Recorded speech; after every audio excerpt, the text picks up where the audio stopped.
Hey everybody, it's Chase again with American Vintage Adventures, and today I am riding the noisiest ride in Magic Kingdom, the Tomorrowland Speedway, and I am doing that to give a side-by-side comparison of our Tomorrowland Speedway Grand Prix here at Magic Kingdom and the one I just got back from riding at Disneyland, the Autopia cars out there. We are going to do a side-by-side comparison. I'm going to let you know which one I think is the best. It's going to bounce back and forth between day and night here because it was night when I rode the Autopia cars, but we're going to take a look and compare them both and see which one is better. Come with me, I got you. Let's go do this. Now, it might seem hard to believe given all the rides and experiences that are in Tomorrowland today, especially with the opening of Tron Night Cycle Run. You've got Space Mountain, you've got Buzz Lightyear, you've got Carousel of Progress, you have Monsters Inc., you have all these things to do, but when Tomorrowland first opened on opening day, it was not finished. And the only two rides available were the Sky Buckets that went over to Fantasyland that are no longer here, and the very loud and noisy and oftentimes smelly Grand Prix Tomorrowland Speedway right here behind me. So it has definitely grown since then, but one classic still remains. Now, don't get me wrong, Space Mountain is a classic and it is quintessential Disney, but it was not open running on opening day. As far as opening day goes, you have one ride standing, and that is Tomorrowland Speedway.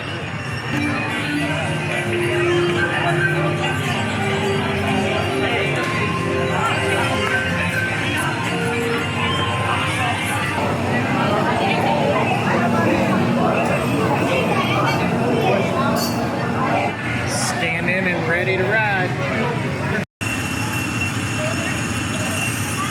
It's like 20 degrees hotter on these things than everywhere else.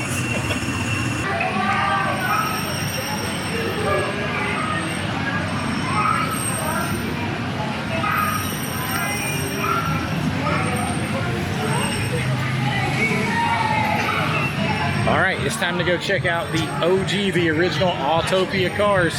Here we go for a quick race adventure.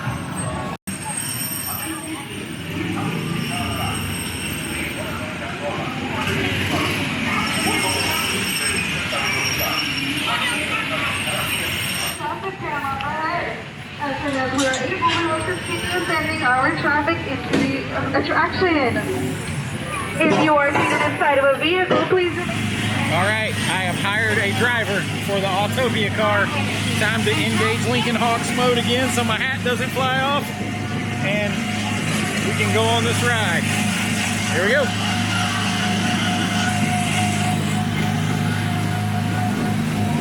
Very much like ours, you feel a lot like a milkshake right off the bat.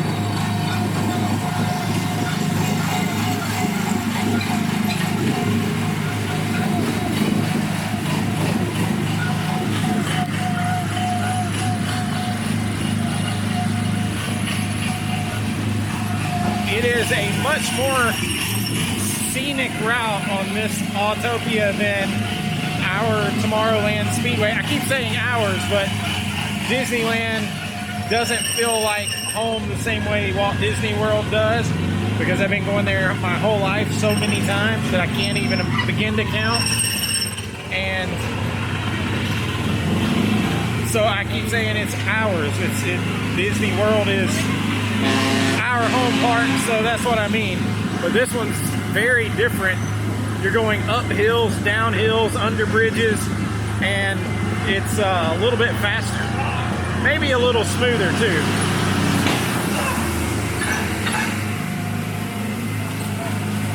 There's the Matterhorn.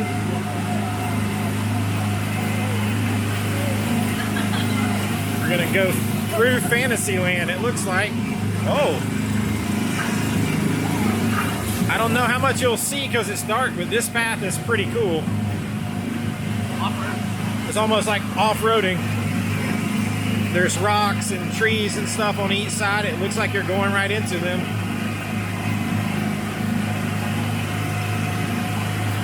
There is nothing that you can do to replace riding the only last remaining, surviving, never gonna kill it ride at Tomorrowland in Magic Kingdom, riding the Tomorrowland Speedway Grand Prix, and that's what we're doing. It gives you some great views. You can see Space Mountain, the Tron Light Cycle.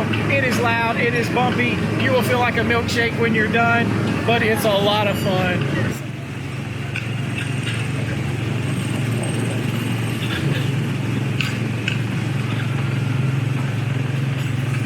I think it's a much more winding track. It's not just a big loop. Oh, there goes the monorail right over us, honking the horn. It is cool to see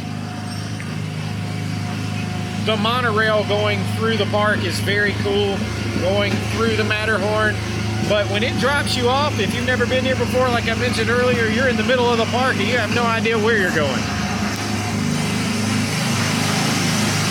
Another cool little tunnel.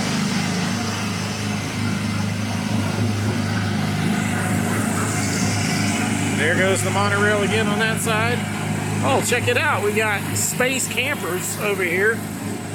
And somebody's crashed into a water reserve.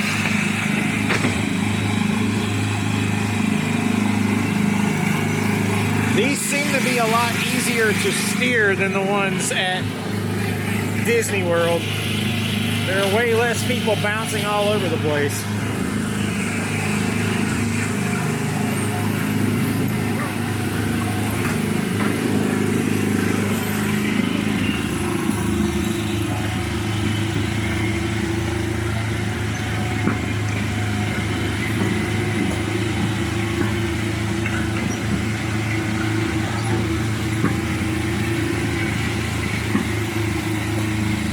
Looks like we're about to get another cool little tunnel. I think riding this at night is the way to go. We're right under the monorail track. Coming back in. Ooh, there is a traffic jam waiting to get out. A long, long traffic jam waiting to get out. So I think it's a little bit longer, it's definitely smoother, and it's a more scenic route. You get to see a lot more of the park, going through Fantasyland, lots of tunnels. It's really cool at night because so much stuff is lit up. And yeah, it's a fun ride. It's gonna be on to the next thing. There's a lot of rides closed down right now in Fantasyland, so we're hoping to get on Alice in Wonderland and other things like that, but right now they're closed. There's only a few hours of park time left. But we'll wait and see what we can get on. Until then, I can disengage Lincoln Hawks mode. And here we go. I will say that the cars here at Magic Kingdom are slower and harder to turn and more, they overcorrect more when you do turn than the ones at Disneyland. Also here at Magic Kingdom, the track is just way shorter. So that's something to keep in mind. We are coming to the end of our ride on the cars and to the end of our guide to Magic Kingdom's Tomorrowland.